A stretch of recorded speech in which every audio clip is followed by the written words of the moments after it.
সিরাত শুধুমাত্র একটা গল্প নয়, সিরাত মানে একটা গল্প না, একটা হিস্ট্রি না, সিরাত মানে একটা সুন্নাহ, সিরাত মানে একটা আদর্শ। সিরাত নবী সাল্লাল্লাহু আলাইহি ওয়াসাল্লামের পবিত্র জীবনী, যা আমাদেরকে দেখিয়ে দিবে, প্র্যাকটিক্যালি দেখাবে, তাত্ত্বিকভাবে না, প্র্যাকটিক্যালি দেখাবে, তাত্ত্বিকভাবে না, যে কিভাবে আল্লাহর জমিনে দিন কায়েম করতে হয়। সিরাত আমাদেরকে দেখাবে কিভাবে আইয়ামে জাহিলিয়াতের মতো একটা সমাজকে পরিবর্তন করে ফেলা যায়। তার আগে আমরা একটু জানবো আইয়ামে জাহিলিয়াতে কি সমস্যা ছিল, কেন ওই যুগটাকে আমরা জাহিলিয়াত বলি। এক, ওই যুগে পুরো বিশ্বব্যাপী শিরক ছিল। আমরা মনে করি আরবের মধ্যেই শুধু শিরক ছিল না, তখন ভারতবর্ষের মধ্যেও 300 কোটি দেবদেবীর পূজা হতো ওই সময়টাতে। 1450 বছর আগের কথা বলছি, তারও আগের কথা বলছি। পার্সিয়ান সভ্যতায় তখন তাদেরকে মাজুস বলা হতো, তারা অগ্নি পূজা করত। এই যে রোমান এম্পায়ার যারা, ওরাও ট্রিনিটিতে বিশ্বাস করত, 3 খোদায়। আর ইহুদি যারা, ওরাও তাদের ধর্মকে বিকৃত করেছিল, ওজায়ের আলাইহিস সালামকে তারা আল্লাহর সন্তান মনে করতো, নাউযুবিল্লাহ। এক কথায় প্রত্যেকটা সেক্টরে কন্টিনেন্টের মধ্যেই শিরক ছিল মূল পাপ। আর আরবের মধ্যে তো তারা কাবা ঘরের মধ্যেই প্রায় 360টা মূর্তি স্থাপন করেছিল। তাহলে মূল সমস্যা কি ছিল আইয়ামে জাহিলিয়াতের? সবাই একটু বলার চেষ্টা করি। এখন এই পয়েন্টটা ধরে আপনি পুরো বিশ্বটাকে আজকে মেলাবেন। বিশ্ব মেলানোর আগে আপনি আপনার এলাকাটাকে মেলাবেন, জেলাকে মেলাবেন, রাষ্ট্রকে মেলাবেন, তারপর বিশ্বে যাবেন। দেখবেন কয়েকটা মৌলিক ক্ষেত্র, শিক্ষা, সংস্কৃতি, অর্থনীতি, রাজনীতি এবং আপনার ধর্মীয় অঙ্গন, এই 5টা মৌলিক বিভাগে আপনার এলাকায়, আপনার জেলায়, আপনার রাষ্ট্রে এবং পুরো গ্লোবালি শিরকের সয়লাভ আছে কি নাই। এটা যদি আইডেন্টিফাই আপনি করতে না পারেন, তাহলে প্রবলেম তো ধরতে পারছেন না। প্রবলেম না ধরলে সলিউশনে যাবেন কিভাবে? যখন আমরা সলিউশনের কথা আলোচনা করব, যে উপায় কি, কিভাবে কায়েম করব, তার আগে তো আমাকে ফাইন্ড আউট করতে হবে যে প্রবলেমগুলো কি কি। তাহলে আমরা কি এই বিষয়টা বুঝতে পারলাম যে ওই সময় যেমন শিরক ছিল, এটা এই বিশ্ব তার চেয়েও বড় স্কেলে শিরকটা কিন্তু এখনো আছে। এটা আপনারা যদি ঘাটাঘাটি করেন তাহলে বুঝবেন। আমার কাছে সময় বেশি নেই, আমি ডিপে যাচ্ছি না। সেকেন্ড প্রবলেমটা ছিল রিবা, সুদ ভিত্তিক অর্থ ব্যবস্থা। আইয়ামে জাহিলিয়াতের সেকেন্ড বিগেস্ট প্রবলেম ছিল সুদ ভিত্তিক অর্থ ব্যবস্থা। এখনকার বিশ্বে বলেন নাই? 3টা অপশন নাই, আছে, সঠিক উত্তরে টিক চিহ্ন দিন। নাই, আছে, অনেক বেশি আছে, কোনোটাই নয়, অনেক বেশি। আমাদের এখানে সবচেয়ে বিচক্ষণ এবং তাকওয়াবান ব্যক্তিকে যদি আপনি এখন বাংলাদেশের প্রধান উপদেষ্টা বানাই দেন, তিনি সুদের বাইরে কোনো ব্যাংকিং সিস্টেম এখন ইনস্ট্যান্ট চালু করতে পারবেন না। যতক্ষণ না ওই যে দাজ্জালীয় মোরল শক্তির গোড়ায় আপনি আঘাত না করছেন, ততক্ষণ পর্যন্ত আপনি রিবা বিহীন একটা ব্যাংকিং সিস্টেম সারা বিশ্বকে দিতে পারবেন না। অনেকে বলে আমরা অনেকে কিছু কিছু ভবিষ্যৎবাণী করি, আসলে আমরা বর্তমান নিয়ে কথা বলি। বর্তমান সম্পর্কে তাদের জ্ঞানের ঘাটতির কারণে এটাকে ভবিষ্যৎ বলে মনে হয় অনেকের। এই ডলার বেসড যে ব্যাংকিং সিস্টেমটা আছে, ইনশাআল্লাহ আযজা ওয়া জাল, ইনশাআল্লাহ তাআলা অচিরেই এই ডলার বেসড ব্যাংকিং সিস্টেমটা পড়ে যাবে ইনশাআল্লাহ। দেখেন আপনারা, দেখতে থাকেন কি হয়। তো পড়ে গিয়ে যে রাতারাতি আবার ইসলামিক ব্যাংকিং আসবে এমনটা মনে হচ্ছে না। হয়তোবা সেই জায়গা দখল করবে ইসরায়েলের অর্থ ব্যবস্থা। হয়তোবা কোন একটা রাষ্ট্রের আধিপত্যকে দমন করতে হলে ওই রাষ্ট্রের অর্থনৈতিক ভিত্তিকে নষ্ট করতে হয়। এর আগে ব্রিটেনের ব্যাংক সারা বিশ্বকে শাসন করেছিল, ডলার এসে সেটাকে রিপ্লেস করেছে। এখন ডলারকেও রিপ্লেস করবে কিছু না কিছু। সেটা হয়তো বা কাগজের টাকা নাও হতে পারে, সেটা হতে পারে ক্রিপ্টোকারেন্সি বা ইলেকট্রনিক মানি। কয়দিন আগে আপনারা একটা কথা শুনেছিলেন না, যে আমরা ক্যাশলেস সোসাইটি চালু করতে চাই? একজন বলেছিলেন তো, গত গভর্নমেন্টের একজন, শুনেন নাই? ক্যাশলেস সোসাইটির মধ্যে এই শুভঙ্করের ফাঁকিটা ছিল। এটা হয়তো পুরো ইলেকট্রনিক একটা সিস্টেম, যেটার সম্পত্তির কোনো সিকিউরিটি নাই। যাই হোক, ওই আলোচনা যাচ্ছি না। আমাদের অর্থনীতি সংক্রান্ত অনেক বই বাজারে এখন এসেছে, আপনারা পড়তে পারেন। তো মূল কথাটা হচ্ছে রিবা বেসড যে ইকোনমিক সিস্টেম, এটা আইয়ামে জাহিলিয়াতের সুন্নত, এটা নতুন কোনো সুন্নত নয়। তৃতীয় সমস্যা মাদক দ্রব্যের সমস্যা ছিল। এই সমস্যাটা এখন আপনারা দেখতে পাচ্ছেন, শুধু মাদক না, পুরো নৈতিক অবক্ষয়। বিশ্ব এমন কোনো যুগ আজ পর্যন্ত দেখে নাই যেখানে জিনাটাকে শুটিং করে একটা ইন্ডাস্ট্রি বানানো হয়। বিশ্ব আজ পর্যন্ত আসে নাই বিশ্ববাসীর সামনে, এমন কোনো সময় বিশ্ববাসীর সামনে আসেনি মহাকালের ইতিহাসে যে জিনা নোংরা একটা কাজকে শুট করে এটাকে শিল্পের আকৃতি দিয়ে সবার ঘরে ঘরে পৌঁছে দেওয়া হয় ইন্টারনেটের মাধ্যমে। এটাকে আমার ইন্ডাস্ট্রির নাম দেওয়া হয়, তারা বলে এটাকে পর্ন ইন্ডাস্ট্রি। এবং সেখানকার যারা অ্যাক্টিং করে ওদেরকে বলা হয় পর্ন স্টার, তারকা। তারা না, তারা উপাধি দিয়েছেন তারা। লা হাওলা ওয়ালা কুওয়াতা ইল্লা বিল্লাহিল আলিয়্যিল আযীম। ভূমিকম্প আসার এগুলো হচ্ছে কারণ আসলে জিনা, মাদক, বাদ্যযন্ত্র, গান বাজনা ইত্যাদি। তো এখন শুধু মাদকে সীমাবদ্ধ নাই, বরং মাদক, জিনা, ব্যভিচার, পরকীয়া, আপনার এই লালন তত্ত্ব, হ্যাঁ, সংস্কৃতির দোহাই পেরে বিভিন্নভাবে আমাদেরকে ওই নৈতিক অবক্ষয়ের জায়গাটায় নিয়ে আসা হয়েছে। এটা আইয়ামে জাহিলিয়াতের সুন্নাত, এটা নতুন কোনো সুন্নাত না। 4, ওই সময় নারী জাতির একেবারে অবমূল্যায়ন করা হতো, যেটা আপনারা অনেকেই জানেন। এখন কি নারী জাতির সাথে খুব বেশি সম্মান দিয়ে কথা বলা হয় তাই মনে হয় আমাদের?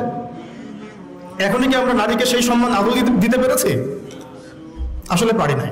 আমরা কর্পোরেট যে ওয়ার্ল্ডটা আছে আমাদের, এই ভিজুয়াল ওয়ার্ল্ডের পিছনে একটা কর্পোরেট ওয়ার্ল্ড আছে, যেটা তাদের স্বার্থ আর টাকা ছাড়া কিছুই বুঝে না। এই ওয়ার্ল্ডটা নারীকে সরাসরি পণ্য বানিয়েছে, সরাসরি পণ্য, ভোগের পণ্য। আপনি ইসলামিকভাবে যদি আপনি দুইজন নারীর মধ্যে ইনসাফ করেন, এটাকে তারা সারা ওয়ার্ল্ডের চোখে, সমাজের চোখে খারাপভাবে উপস্থাপন করবে। কিন্তু আপনি যদি ভিতরে ভিতরে নাউযুবিল্লাহ 8টা-10টা মেয়ের সাথে নোংরা সম্পর্ক করেন, তারা এটাকে প্রমোট করবে এবং এগুলোকে তারা বলবে কাছে আসার গল্প। কথাগুলো কি একটু ভারী হয়ে যাচ্ছে না, বোঝা যাচ্ছে? আচ্ছা, তো প্রিয় ভাইয়েরা, নারীর সেই সম্মান এখন পর্যন্ত ওইভাবে আমরা দিতে পারি নাই। কোনো কোনো ক্ষেত্রে আমরা আমাদেরকেও দোষ দিব, জি, আমাদেরকে আমরা দোষ দিব, কারণ আমরাও কোনো কোনো ক্ষেত্রে আমাদের মেয়েদেরকে আয়েশা রাদিয়াল্লাহু আনহার মতো মানুষ করতে পারি নাই। আপনি আমাকে বলেন যে আপনার একটা মেয়ে আছে, আপনি তাকে মুহাদ্দিসা বানাতে চান, কতগুলো অ্যাভেলেবল প্রতিষ্ঠান আপনার সামনে আছে, কতগুলা, পরিবেশ, এনভায়রনমেন্ট সবকিছু মিলিয়ে। আমরা তাদের শিক্ষার ক্ষেত্রে, তাদের শিক্ষা, তাদের নিরাপত্তা, তাদের এই উম্মার খেদমতে তারাও যে আমাদের সাথে অংশগ্রহণ করবে, এই ক্ষেত্রটাতে আমরা কতটুকু এগোতে পেরেছি, এটাও কিন্তু ভাবতে হবে। আত্মসমালোচনা ব্যাপারটা এমন যে আয়নার সামনে দাঁড়ানো, যে আমার চেহারায় কি কি ত্রুটি আছে আমাকে দেখতে হবে এবং খোলা মনে দেখতে হবে। আল্লাহ পাক আমাদেরকে বোঝার তৌফিক দান করেন। 5 নম্বর সমস্যাটা ছিল যে গোত্রীয় হানাহানি। গোত্রীয় একটা হানাহানি ওই সমাজে ছিল। যুদ্ধ বিগ্রহের বিস্তীর্ণ ইতিহাস আছে, এগুলো আপনারা রাহিকুল মাখতুম সহ, নবী রহমত, এছাড়া আরো যত কিতাব আছে। এই আমাদের জাকারিয়া মাসুদ ভাইয়ের তো কিতাব লিখেছেন একটা সিরাতের উপরে, তারপরে রহমাতুল্লিল আলামিন সহ অনেক কিতাব বাজারে পাওয়া যাচ্ছে। পড়লে বুঝবেন ওই সময়টায় গোত্রীয় হানাহানি প্রকট ছিল। এখন আমাদেরকে বলেন তো যে বর্তমান ওয়ার্ল্ডে এবং বৈশ্বিক প্রেক্ষাপটে হোক আর আঞ্চলিক প্রেক্ষাপটে হোক, গোত্রীয় হানাহানি আছে কি নাই? এটা বর্তমানে রাজনৈতিক গ্রুপ নিয়েছে আর কি। এবং আমার কাছে একটা বিষয় খুব হাস্যকর লাগে। আমি অনলাইনে দেখছিলাম কয়েকজন ভাই এই জিহাদ শব্দটাকে খুব ক্রিটিসাইজ করছেন এবং শব্দটাকে ঘুরিয়ে ফিরিয়ে পশ্চিমাদের ভাষায় এটাকে জঙ্গিবাদ, সন্ত্রাসীবাদ এইসব শব্দ ইউজ করতেছেন আর কি। তো আপনাদেরকে দেখলে আমার আসলে মায়া লাগে। কাশ আল্লাহ পাক আপনাদেরকে একটু বুঝ দিত দিনের। গণতান্ত্রিকভাবে যখন আপনি রাস্তায় নামেন, মিছিল করেন, মিটিং করেন, লাঠিসোঁটা নিয়ে মারামারি করেন, মুসলিম কনফ্লিক্ট করেন, মুসলিমের হাতে মুসলিম মারা যাচ্ছে, তখন আপনি গণতান্ত্রিক শব্দ এটাকে জায়েজ করে নেন। অথচ কুফফারদের সাথে যখন মুসলিম মুজাহিদরা সরাসরি ব্যাটল ফিল্ডে থাকে, ওদেরকে আপনি জঙ্গি বলেন। কি চিন্তার কি দৈন্যতা! গণতান্ত্রিক একটা রাষ্ট্র মনে করেন বাংলাদেশ, এখানে ধরেন একটা সরকার আছে, একটা বিরোধী দল আছে, কথার কথা এক্সাম্পল এক্স ওয়াই। তো এক্স কে ক্ষমতা থেকে সরানোর জন্য ওয়াই মাঠে নেমেছে। এক্সও মুসলিম, ওয়াইও মুসলিম, কনফ্লিক্ট হলো, মারামারি হলো, এই দলের 50 জন মারা গেল, ওই দলের 100 জন। ফর এক্সাম্পল, একটা এক্সাম্পল দিচ্ছি, এটা ডেমোক্রেটিক সিস্টেমে তাদের কাছে জায়েজ, এটা গণতন্ত্রের ভাষা। কিন্তু সারা ওয়ার্ল্ডে গ্লোবালি যখন মুসলিমরা কুফফারদের একেবারে গর্দান আঘাত করছে আল্লাহর হুকুমত কায়েম করার জন্য, ওইটাকে তারা বলছে সন্ত্রাসবাদ এবং জঙ্গিবাদ। নাউযুবিল্লাহ। আল্লাহর কসম, জঙ্গিবাদ বলে কোনো শব্দ নেই ইসলামে। এই জঙ্গি জুজুর ভয় দেখানো বন্ধ করেন। জঙ্গিবাদ বলে কোনো শব্দ না কোরআনে আছে না হাদিসে আছে। এসব পশ্চিমাদের থেকে ধার করা তন্ত্রমন্ত্র বন্ধ করেন। হ্যাঁ, এটা হতে পারে যে কিছু মানুষ ইসলামকে নিয়ে বাড়াবাড়ি করতে পারে, সেটা অন্য ইস্যু। প্রত্যেকটা ধর্মেই দেখা যায় কিছু কিছু ব্যক্তি থাকতে পারে যারা ওই ধর্মকে বিতর্কিত করার ব্যাপারে কাজ করে, অথবা এরাও অথবা পেইড এজেন্ট হতে পারে, আল্লাহ ভালো জানে। ষড়যন্ত্র তো শেষ নাই। কিন্তু একজন মুসলিমের কোনো একটা নির্দিষ্ট অন্যায়কে আপনি যদি পুরো উম্মার ক্ষেত্রে আপনি লাগিয়ে দেন, এটা তো হলো না। আর যেটা একটা স্বতঃসিদ্ধ বিধান কোরআন এবং হাদিসের, যেটা ছাড়া দিন প্রতিষ্ঠা হবে না, শুধুমাত্র দাওয়াত দিয়ে হয় না, দাওয়াতের সাথে এটা লাগে। এটাকে যারা অস্বীকার করছেন এবং পশ্চিমা তন্ত্রমন্ত্র শব্দ ইউজ করছেন, তাদের জন্য আফসোস করা ছাড়া আমাদের কিছু করার নেই। কিন্তু আমরা ভয় করি যে আসলে আমাদের গায়ে আঘাতটা ওই ইহুদিরা, খ্রিস্টানরা, নাস্তিক মুরতাদরা যতটা না করে, আমাদের এই মডার্ন ভাইরা আমাদেরকে এত বেশি আঘাত করে। আমরা আপনাদেরকে বলবো যে আপনারা সালাফদের বইগুলো একটু পড়েন। সালাফদের সাথে তো আমাদের দেখা হবে কি আমাদের মাঠে, তখন কি মুখ নিয়ে আপনারা দাঁড়াবেন এইটা চিন্তা করেন।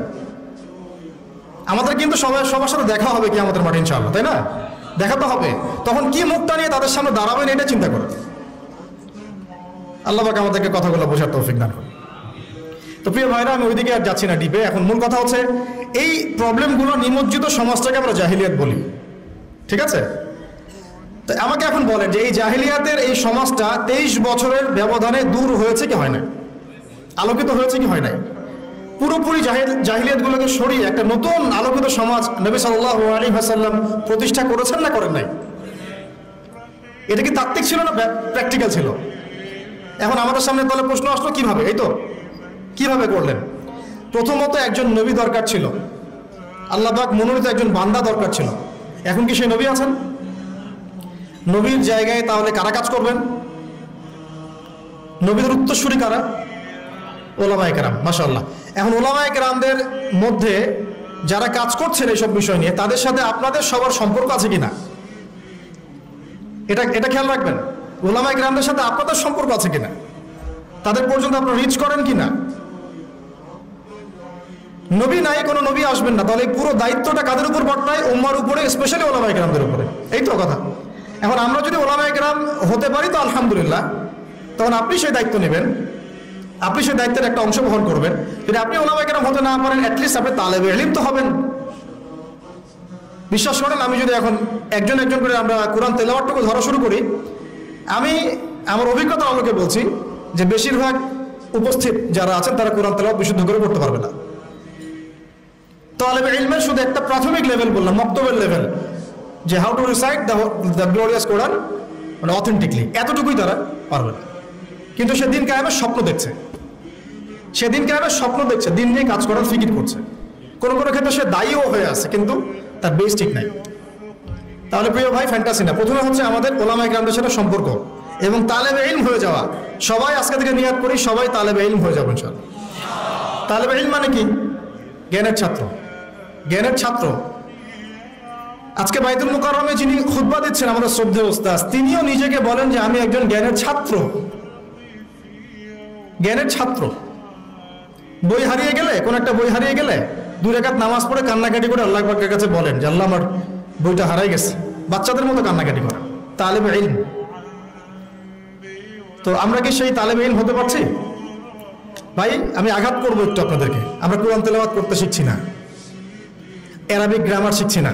অ্যারাবিক ভাষা না জানলে কোরআন শেখা যাবে না, বোঝা যায় না, একদমই যাবে না। আমরা হাদিস পড়া শিখছি না, আমরা উসুল শিখছি না, আকীদা শিখছি না, ফিকহের বই পড়ছি না। সবচেয়ে বড় কথা, ওলামায়ে কেরামদের আধ্যাত্মিক সোহবতে আমরা যাচ্ছি না। একটা বিচ্ছিন্ন জনগোষ্ঠী হয়ে কিন্তু দিন কায়েম করা যাবে না, ঠিক আছে? আমাদের কাছে মাঝে মাঝে একটু মানে ইসলামের বাইরে একটু স্মার্ট গন্ধটা বেশি ভালো লাগে আর কি। মনে হয় যে তারা একটু ব্যাকডেটেড, আমরা একটু স্মার্ট। জি না, বরং আমরাই ব্যাকডেটেড, তারাই স্মার্ট। যার কাছে কোরআন এবং সুন্নাহর গভীর জ্ঞান আছে না, তারাই স্মার্ট, আমরা কিন্তু ব্যাকডেটেড। তারা দস্তরখানায় খাওয়াকে চরম রকম গুরুত্ব দেন, আমার কাছে হয়তো এটা তেমন কোনো বিষয় না। তারা টুপি মাথায় দেওয়াটাকে অনেক গুরুত্ব দেন, আমার কাছে মনে হচ্ছে না দিলেও চলে। এই যে আস্তে আস্তে লিবারেল হতে থাকা, এক পর্যায়ে দেখা যায় মসুল থেকে সরে গেছে। আমার কাছে মনে হয় যে দাড়ি না রাখলেও কোনো সমস্যা নেই, কিন্তু তারা দাড়ি না রাখলে তার চেহারার দিকে তাকাচ্ছেন না। তাদের দার্সে বসে আমরা কোনো বেয়াদবিমূলক একটা আচরণও করতে পারি না, কিন্তু দেখা যায় ওয়াজ মাহফিল বিভিন্ন জায়গায় মানে একটা আলোচনার কোনো পরিবেশই থাকে না। তো আদব, আখলাক, তাজকিয়া, এই তিনটা জিনিস, আদব, আখলাক, তাজকিয়া, এই তিনটা জিনিস ইলমের সাথে সম্পৃক্ত, এবং এই তিনটা জিনিস অর্জন হবে বরেণ্য আধ্যাত্মিকতা সম্পন্ন উলামায়ে কেরামদের আধ্যাত্মিক সোহবতে। আল্লাহ পাক আমাদেরকে বোঝার তৌফিক দান করুন। নবী সাল্লাল্লাহু আলাইহি ওয়াসাল্লাম নবী হওয়ার পরে এইভাবে দাওয়াতের কাজ শুরু করলেন ওহীর আলোকে। কিসের আলোকে? ওহীটা কি? কোরআন এবং সুন্নাহ, যেটা আল্লাহ পাকের পক্ষ থেকে নাজিল হয়েছে। এখন আপনি আমি দিন প্রতিষ্ঠা করতে যাচ্ছি নবীর সুন্নতে, নবীর তরিকায়, তাহলে আমাদেরকে ওহীর সাথে সম্পর্ক থাকতে হবে না? কোরআন এবং সুন্নাহর সাথে আমাদের সম্পর্ক না হলে এই আলোচনাগুলো বৃথা। নিয়াত করি যে কোরআন এবং সুন্নাহর সাথে আমরা সম্পর্ক করবো ইনশাআল্লাহ এবং শিখবো ইনশাআল্লাহ। আমরা হামাগুড়ি দিচ্ছি এখন ভাই, যে লেভেলে আমরা যেতে যাচ্ছি ওই লেভেলে যাওয়ার জন্য আমরা কেবল হামাগুড়ি দিচ্ছি, আমরা দাঁড়িয়ে হাঁটাও শিখিনি এখন। ওটা প্রবলেমগুলো বলে বলে আপনাদের কনফিডেন্স আমি কমাতে চাচ্ছি না, কিন্তু আমরা কেবল হামাগুড়ি দিচ্ছি, হাতড়ে ফিরছি, অন্ধকারে পথ হাতড়ে ফিরছি। এই বেসিক জিনিসগুলো তাড়াতাড়ি ঠিক করে ফেলেন। এটা 30 বছর আগেই আমাদের এমন একটা জেনারেশন দরকার ছিল যারা এই বেসিক বেসগুলো অনেক স্ট্রং, তারা বড় করে চিন্তা করছে যে আল্লাহর জমিনের দিন কায়েম কেমনে করবো। তো এখন আমাদেরকে আবার ওই পিছন থেকে কথা বলতে হচ্ছে। আল্লাহ পাক আমাদের সবাইকে যেন দিনের গভীর জ্ঞান অর্জনের তৌফিক দান করেন। ইলম ছাড়া আমরা দিনের খেদমত করতে পারবো না।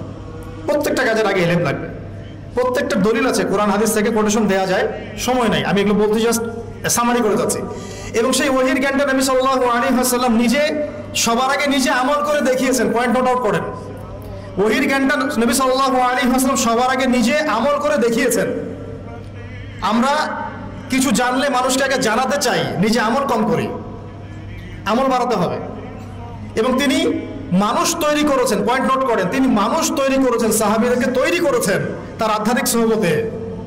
সাহাবীরা তার কাছে গিয়ে পড়ে থাকতেন, তিনি শেখাতেন, তাদেরকে পরিশুদ্ধ করতেন এবং সাহাবীদের মধ্যে ঐক্য বজায় রাখতেন।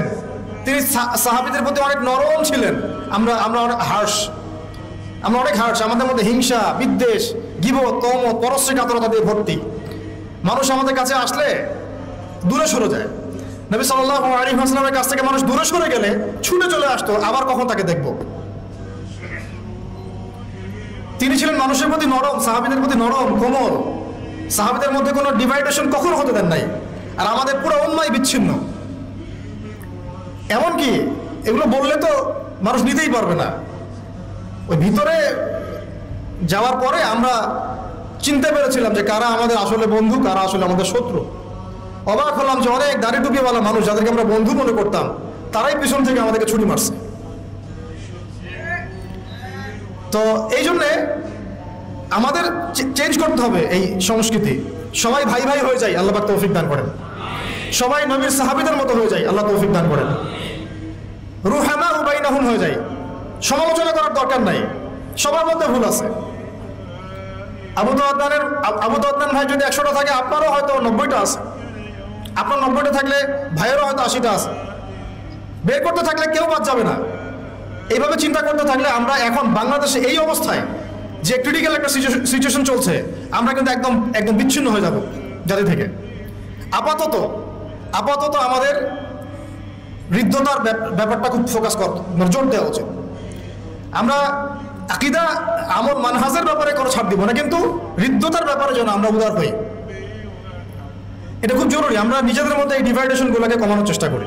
ভাই মাফ করে দিই, ছেড়ে দিই মন থেকে। ঠিক আছে, এক ভাই না হয় নেগেটিভ কিছু বলছে, বাদ দেন, ছেড়ে দেন, রিপ্লাই দেওয়ার দরকার নেই। একসময় তার বুঝ আসলে সে নিজেই লজ্জিত হবে। তার বুঝ যখন আসবে সে নিজেই লজ্জিত হবে। আমাদের দরকার একটা প্ল্যাটফর্ম।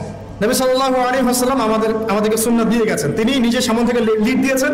এই দেখেন, এখানে একটা ব্যাপার, উম্মার জন্য কিছু করতে চাইলে সামনে আসতে হবে ভাই, লুকায় থাকা যাবে না। উম্মার জন্য কিছু করতে চাইলে আপনাকে সামনে আসতে হবে, আমাকে সামনে থেকে লিড করতে হবে, উম্মাকে কথা বলতে হবে। কোনো সাহাবী এগুলো থেকে বিচ্ছিন্ন হয়ে থাকেন নাই, সবাই সামনে থেকে ইসলামের দাওয়াতের কাজটা করেছেন। কখনো কৌশল চেঞ্জ করেছেন, সেটা হতে পারে অন্য বিষয়। কখনো হিজরত করেছেন, কখনো সবর করেছেন, কখনো মার খেয়েছেন, বেশিরভাগ সাহাবী সামন থেকে উম্মাহকে নেতৃত্ব দিয়েছেন, প্রয়োজনে মার খেয়েছেন। কাবা ঘরের মধ্যে আবু জেহেলদের মজলিসে গিয়ে আব্দুল্লাহ বিন মাসউদ রাদিয়াল্লাহু আনহু আর রহমান সূরা তেলাওয়াত করে শুনিয়েছেন। বেলাল, সুমাইয়া রাদিয়াল্লাহু আনহুম আজমাইন তাদের নির্যাতনের ঘটনা আপনারা জানেন। তারা পালিয়ে যান নাই সমাজ থেকে, তারা ওই সমাজের থেকেই কাজ করার চেষ্টা করেছেন। তা আমাদেরকে পালিয়ে যাওয়া যাবে না। এখানেই যেহেতু আমরা জন্ম নিয়েছি, এখানে হয়তো আমাদেরকে মরতে হবে, এখানেই আমাদের লড়াইটা কিন্তু এখানেই। সবাইকে তো সব জায়গায় চলে যেতে পারবেন না, সবার সেই সুযোগ হবে না। অতএব মূল পয়েন্টগুলো তবে ফোকাস করি। ওহিভিত্তিক সমাজ গড়া, ওহির চর্চা করা, ওহিকে বুকে ধারণ করে ওই ইলমটাকে অর্জন করা, ওলামায়ে কেরামের সোহবতে থাকা এবং নিজেদের মধ্যে ঐক্য বজায় রাখা। এরপরে আসি, কয় মিনিট আছে আমার? দেখো তো কটা বাজে? 45। আচ্ছা, 1:30টায় জামাত, আমরা 1টায় শেষ করে দেবো ইনশাল্লাহ। ঠিক আছে, ওকে, ইনশাল্লাহ হয়ে যাবে 15 মিনিটে। শোনেন, এই কয়েকটা পয়েন্ট তো বুঝে আসছে। এখন আমি একটু সামারি করে দেই। প্রথম 3 বছর, প্রথম কত বছর? প্রথম 3 বছর নবী সাল্লাল্লাহু আলাইহি ওয়াসাল্লাম কিন্তু গোপনে গোপনে দাওয়াত দিয়েছেন। দেখেন, ইন্ডিভিজুয়াল দাওয়াটা অনেক জরুরি। তিনি মানুষ তৈরি করেছেন, এবং এই 3 বছরে কারা তৈরি হয়েছেন জানেন? আবু বকর রাদিয়াল্লাহু আনহু, উসমান বিন আফফান, সাদ ইবনে আবি ওয়াক্কাস, আব্দুর রহমান বিন আউফ, তারপরে আপনার বিলাল বিন রাবাহ, আব্দুল্লাহ বিন মাসউদ, আয়েশা রাদিয়াল্লাহু খাদিজা রাদিয়াল্লাহু আনহা, আলী ইবনে আবি তালেব, যায়েদ ইবনে হারেসা, জাফর ইবনে আবি তালেব। মানে যে সাহাবীরা পরবর্তীতে বদর, উহুদ, খন্দক, খায়বার কাঁপিয়ে দিয়েছেন, ওই সাহাবীরা তৈরি হয়েছেন প্রথম 3 বছর। সুবহানাল্লাহ। এই জন্য বলে যে প্রথম দিকের সাথীরাই কিন্তু প্রকৃত সাথী, তাই না বিষয়টা? পরে যখন দেখবেন যে আমাদের অবস্থা ভালো, আমাদের কিছু ভাই যদি 40-50টা আসন পেয়ে যায় সামনে আর কি, তখন দেখবেন যে অনেকেই তাদের কাছে যাওয়া শুরু করবে, তাই না বিষয়টা? এবং তারা মনে করবে যে আমরা তো দিন কায়েম করে ফেলছি।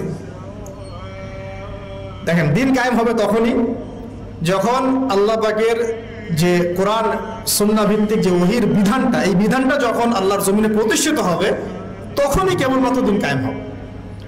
তার আগ পর্যন্ত হ্যাঁ আপনি বলতে পারেন যে হ্যাঁ আমি আগের চেয়ে একটু ভালো আছি, আগের চেয়ে একটু ভালো থাকলেও অসুবিধার কিছু নাই। যদি ওইটা দিয়ে ইসলামের কিছু খেদমত করতে পারেন তাও ভালো, কিন্তু আপনার টার্গেটটা থাকতে হবে পরিপূর্ণ শরিয়া কায়েম করা। কিন্তু টার্গেট তো আমাদের আছে একটা, এই টার্গেট তো হুট করে অ্যাচিভ করা যাবে না। তো আয়না ঘরে পড়ে থাকার চেয়ে তো কমপক্ষে সামনে দাঁড়ায় কথা বলাটা ভালো, নাকি রফিক ভাই কি বলেন? অ্যাটলিস্ট এটা ভালো না?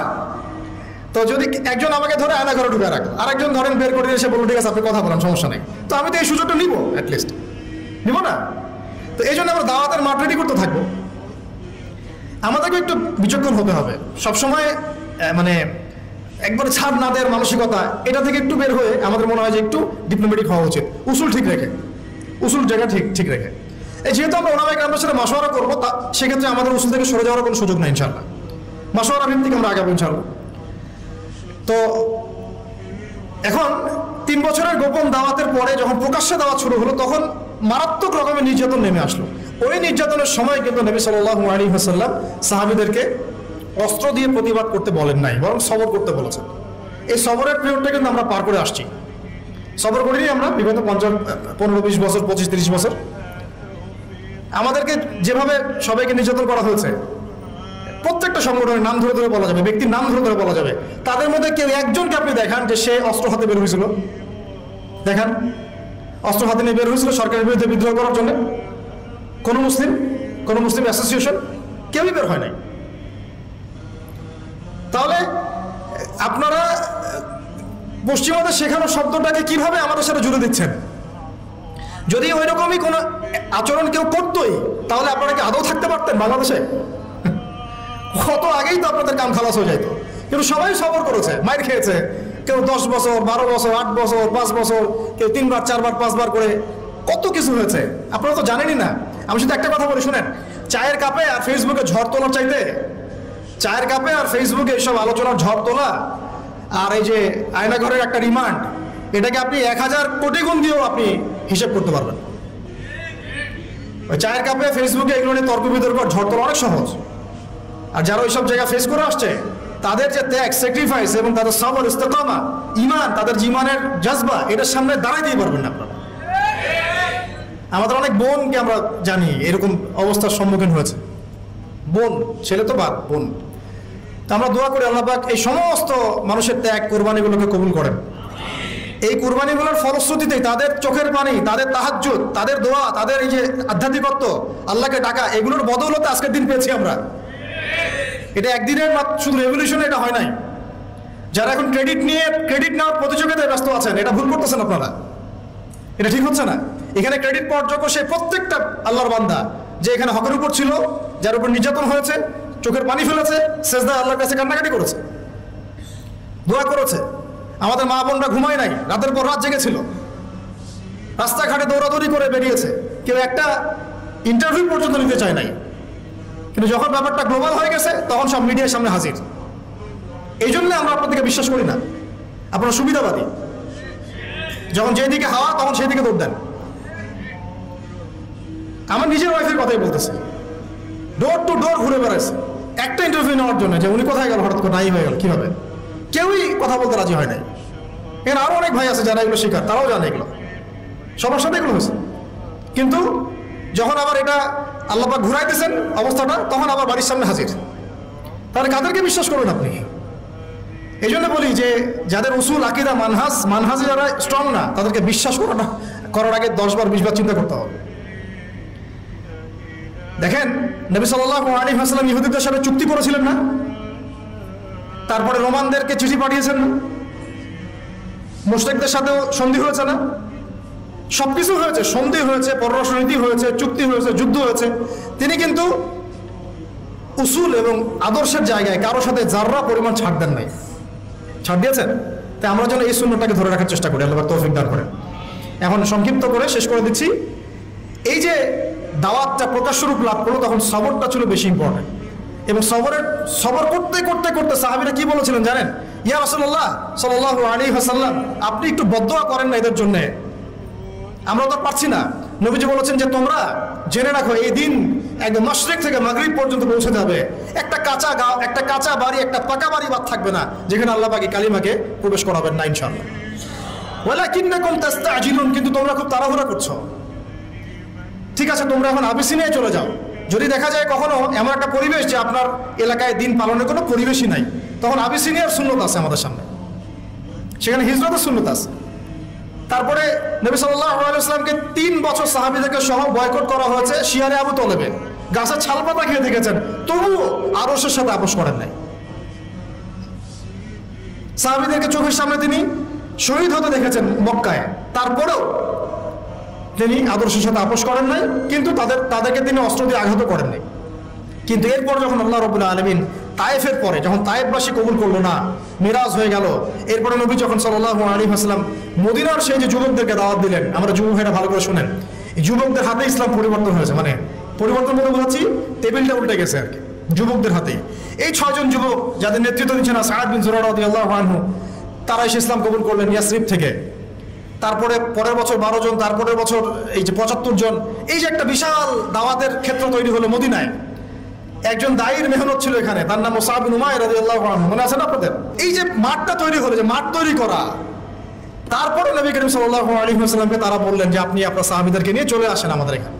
আল্লাহ পাকও সেটা ইরাদা করলেন, নবী সাল্লাল্লাহু আলাইহি ওয়াসাল্লাম সাহাবীদেরকে নিয়ে চলে গেলেন।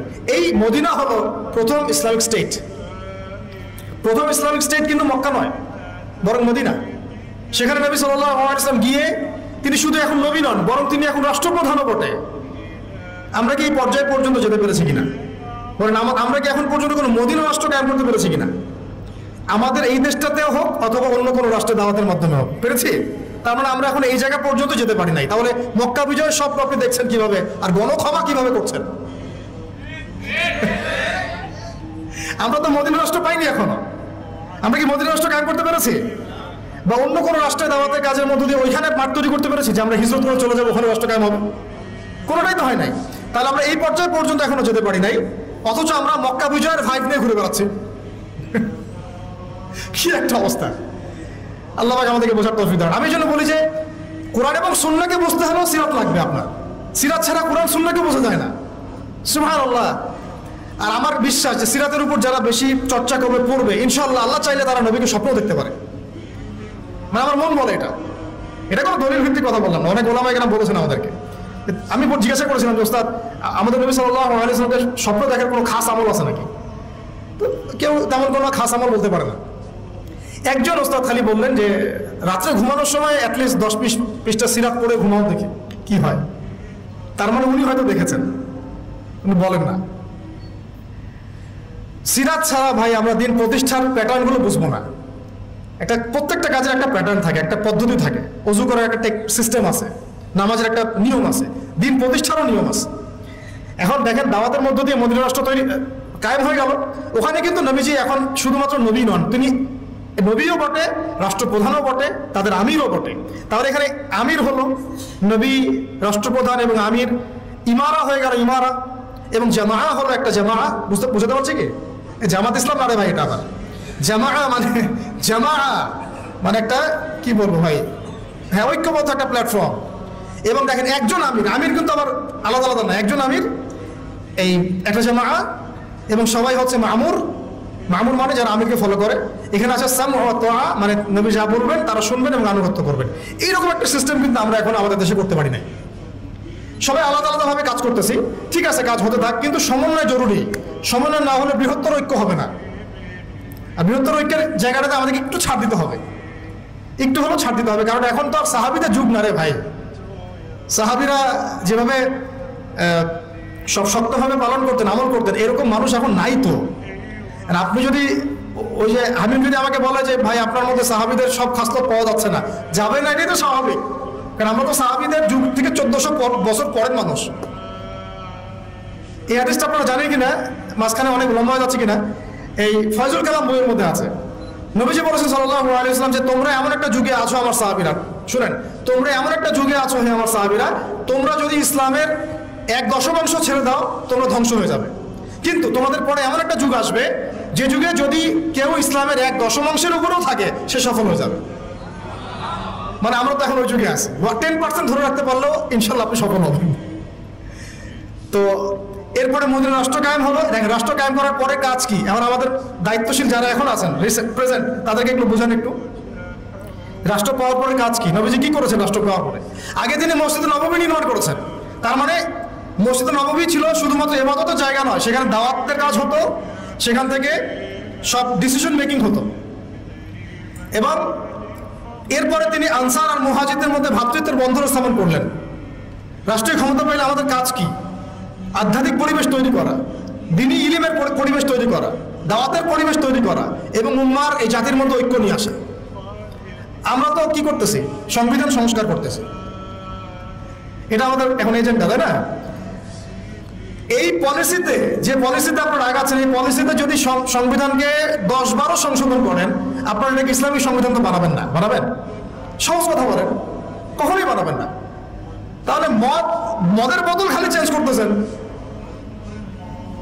এই তো, আর তো কিছু না। তাহলে মূল কাজটা কিন্তু আমাদের এখন করা দরকার ছিল, জাতিগত ঐক্য নিয়ে আসা। জাতিগত ঐক্যটা খুব জরুরি ছিল। সবাইকে নিয়ে বসা, ওলামা ইকরামদেরকে প্রাধান্য দেওয়া, তাদের কাছে যাওয়া, তাদের সোহবতে যাওয়া, পরামর্শ নেওয়া, মাশওয়ারা করা, এবং মসজিদগুলোকে আবাদ করে দেওয়া। এর ভিত্তিতে কি করা? দ্বীনের ইলমের দাওয়াতটা ছড়ানো, প্রকৃত ইসলামের দাওয়াতটা ছড়ানো, এটা ছিল কাজ। এর সাথে নবী সাল্লাল্লাহু আলাইহি ওয়াসাল্লাম কি করেছেন? ভ্রাতৃত্বের বন্ধন স্থাপন করেছেন, সামরিক বাহিনী শক্তিশালী করেছেন। দেশটা এখন নাজুক অবস্থা, সামরিক বাহিনীগুলোকে খুব শক্তিশালী করা দরকার ছিল এখন। তারপরে তিনি ওই সময় সারিয়া অভিযানগুলো শুরু করলেন, দেশের নিরাপত্তার স্বার্থে সারিয়া অভিযানগুলো শুরু করলেন। সারিয়া আর গাজওয়া এক না, কিন্তু সারিয়া মানে যেখানে নবী সাল্লাল্লাহু আলাইহি ওয়াসাল্লাম নিজে যান নাই, অন্য সাহাবীকে আমির করে পাঠিয়েছেন। গাজওয়া হচ্ছিল, এবং অর্থনৈতিক ভিত্তিটা তারা শক্ত করলেন। মদিনা রাষ্ট্র পাওয়ার পর তারা কি করলেন দেখেন, আধ্যাত্মিক বিষয়টার দিকে খেয়াল করলেন, মসজিদ নির্মাণ করলেন, ভ্রাতৃত্বের বন্ধন স্থাপন করলেন, অর্থনৈতিক ভিত্তি শক্ত করলেন, সারিয়া অভিযানগুলো চালানো শুরু করলেন, পররাষ্ট্রনীতি অ্যাপ্লাই করলেন, এবং ওই দেশের অভ্যন্তরে যে অমুসলিমরা ছিল, যেমন ইহুদি বা অন্য যারা, তাদের সাথে একটা কিন্তু চুক্তি হলো, সনদ হলো। তো আমাদের এই কাজগুলো কিন্তু সব পারফেক্টলি হয় নাই, হচ্ছে না। এরপরে আস্তে আস্তে আবু সুফিয়ানের কাফেলাকে আক্রমণ করাকে কেন্দ্র করে বদরের যুদ্ধ হয়ে গেল। এই যে বদরের যুদ্ধ হলো, এখান থেকে আর আমরা পিছনের দিকে ফিরে তাকাই নাই কখনো। তখন এখানে দেখেন সিরাত থেকে শুধু দাওয়াতের মধ্য দিয়ে কিন্তু মক্কা বিজয় পর্যন্ত আসে নাই। বদর আমাদেরকে চোখে আঙ্গুল দিয়ে দেখাই দিচ্ছে, বদর যে শুধুমাত্র দাওয়াতের ভিত্তিতে কিন্তু মক্কা বিজয় পর্যন্ত সিরাত আসে নাই। এই বদরের সিঁড়িগুলো পার হতে হয়েছে। বদরের পরে উহুদ, তারপরে খন্দক, তারপরে আপনার ওই যে হুদাইবিয়া, আরো কত যুদ্ধ হয়েছে মাঝখানে। হুদাইবিয়া সন্ধির আগেও হয়েছে, পরেও হয়েছে, তারপরে খাইবার, হ্যাঁ, তারপরে তাবুক, তায়েফ, হুনাইন, কতগুলো। এই সিঁড়িগুলো পার হয়ে হয়ে হয়ে শেষ পর্যন্ত গিয়ে মক্কা বিজয়টা হয়েছে। তাহলে আমরা একদম স্পষ্ট বুঝতে পারলাম শুধুমাত্র দাওয়াতের ভিত্তিতে মক্কা বিজয়টা হয় নাই। আল্লাহ পুরো জাজিরাতুল আরবের মধ্যে ইসলামটা শুধু দাওয়াতের ভিত্তিতে প্রতিষ্ঠা হয়নি। এর সাথে লেগেছে ইলমের চর্চা, বেশি বেশি আমল, হালাল খাওয়া, তাসকিয়া অর্জন করা, নবীর সহবত, তারপরে হালাল ইকোনমি, হ্যাঁ, একটা রাষ্ট্রীয় ব্যবস্থা, পররাষ্ট্রনীতি, কখনো সন্ধি, কখনো কূটনৈতিক তৎপরতা, কখনো দাওয়াত, কখনো জিহাদ, সব কিছু মিলায়ে মক্কা বিজয় হয়েছে। তাহলে সিরাতের এই পুরো বিষয়টার কতটুকু অংশ আমরা আসলে বাস্তবায়ন করতে পারছি, এটা আমাদেরকে ভাবতে হবে। আপনারা সব ইন্টেলেকচুয়াল অডিয়েন্স, আপনারা এটা নিয়ে ভাববেন, ফিকির করবেন, নিজেরা পড়াশোনা করবেন, এবং আমাদের যদি কোনো ভুল হয় আমাদেরকে সংশোধন করে দিবেন ইনশাআল্লাহ। আল্লাহ পাক আমাদের সবাইকে সিরাতের সুন্নতে আল্লাহর জমিনে দিন কায়েমের তৌফিক দান করেন। আবারও দোয়া করি আল্লাহ পাক যেন সিরাতের সুন্নতে আল্লাহ পাক আমাদেরকে আল্লাহর জমিনে তার দিন কায়েম করার তৌফিক দান করেন। আল্লাহ পাক সেই রকম আমাদেরকে ইমারত দান করেন, আমি সেই রকম মামুদ দান করেন, সেই রকম সামি'না ওয়া আতা'নার মতো আমাদের মানসিকতা দান করেন। আল্লাহ পাক আমাদেরকে ওই ইলমগুলো অর্জন করার তৌফিক দান করেন, ইলমের সেই গভীরতায় যাওয়ার তৌফিক দান করেন, বেশি বেশি আমল করার তৌফিক দান করেন, সাহাবীওয়ালা জিন্দেগি যাপন করার তৌফিক দান করেন, সাহাবীওয়ালা জিন্দেগি যাপন করার তৌফিক দান করেন। এবং ইসলামের জন্য তারা যেভাবে তাদের জান, মাল, সময়, শ্রম উজাড় করে দিয়েছেন, ওইভাবে আমাদেরকেও দিনের জন্য কাজ করার তৌফিক দান করেন।